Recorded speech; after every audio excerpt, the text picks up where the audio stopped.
United Methodist Church's Plumbline tour is about much more than sightseeing.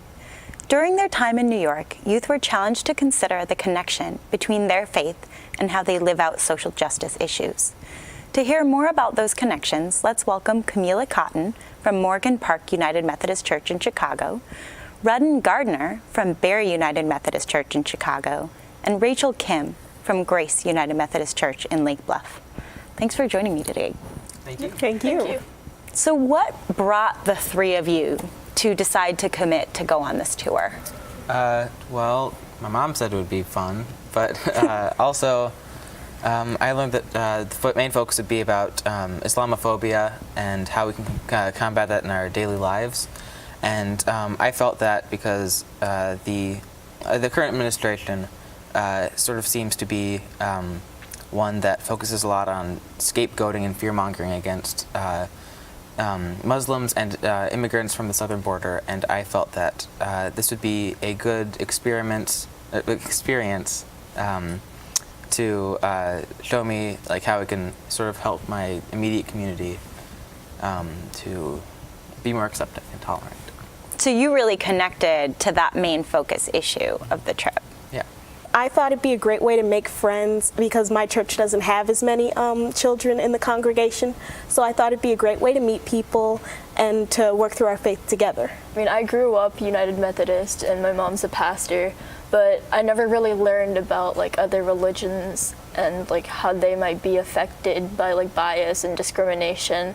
So it was like a nice way to meet people of my faith and to learn more about like Islamophobia and how it affects like the bigger world rather than the world that I live in. Talk us through the adventure of the trip. What were the highlights? I liked going to a play. I liked just sort of hanging out with other people that I could communicate with about my faith and how I experience it. As I said, there was a Broadway play and I really like musicals.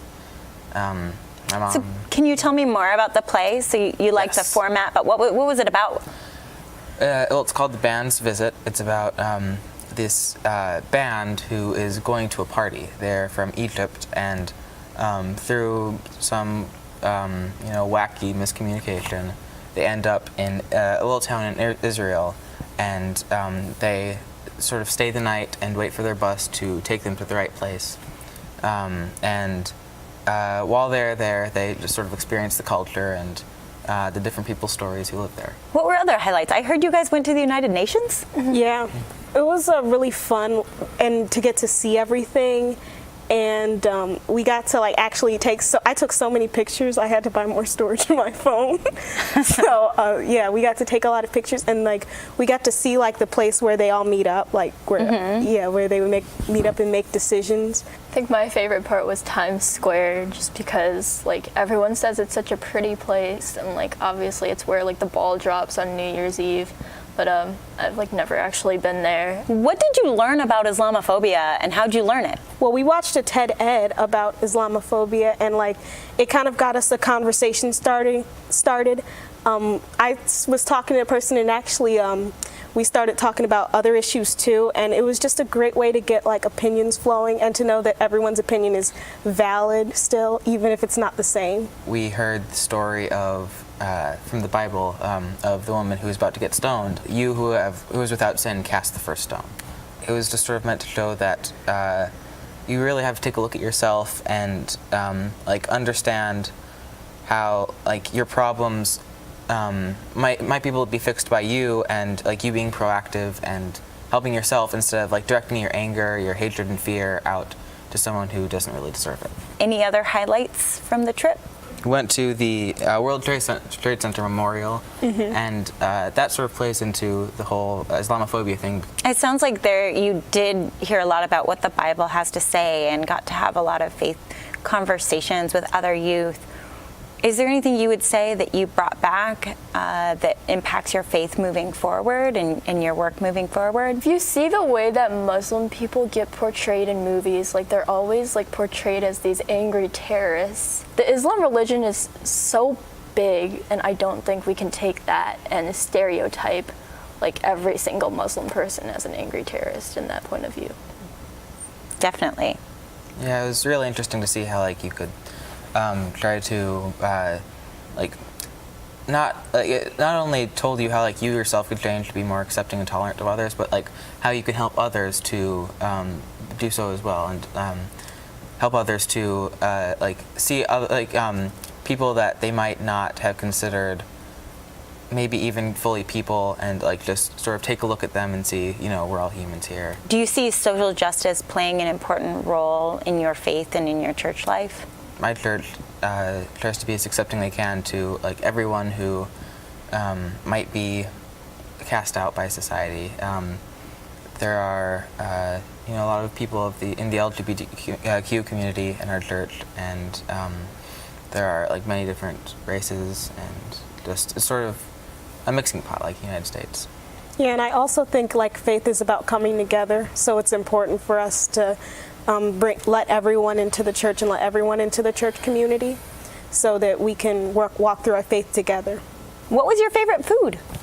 Well, we went to a Korean restaurant one night, and I really liked their food just because, I mean, I am Korean, so like it was like a little bit of home, because I was getting homesick by like the 4th day. And so just getting to have like a little bit of the food that I have like in my everyday life was a little bit of home, kind of. And it's not even that, like I feel like we actually really got to bond at that restaurant. I made it like a lot of new friends that I probably wouldn't have met if I hadn't come on this trip, like at that restaurant. So it's kind of sentimental. Yeah, my favorite part of that place was they served you like your lemons for your water on the little flowers, and you know I love flowers, so that was like the best part. My answer was the same as these two. That Korean restaurant was amazing. I remember another one of the people there, David, he once claimed that he could never be full, like he was always hungry, and when he saw all of the food laid out on the table, his face lit up. We all sort of dug in, and it was amazing food. You know, we had a great conversation. It was really fun. Sounds great. So in one sentence, what would you tell a friend if you wanted to recommend them to go on this trip next year? I think I would say that if you've never been to New York, first of all, it's a great like first trip, because you know you get to see everything, and if you want to learn more about like the world and how you can make it better. It was really eye-opening, and it taught me a lot of new things that aren't widely taught in school, and it kind of gave me a different perspective and a different light on the Islam community, and it taught me like not to be judgmental, and like obviously that's something that we're taught every day, but I never really took it to heart, and now I'm thinking that I should. It's also a great way to pursue your faith. It's a great way to learn about other people's faith and learn about how to take that with your own. And it's a great way to meet new friends, and that's what I would tell the person. All right. Thank you, Camila, Redden, and Rachel. I'm Liz Dunn for Different Drummers and the Greater Chicago Broadcast Ministries. Keep the faith.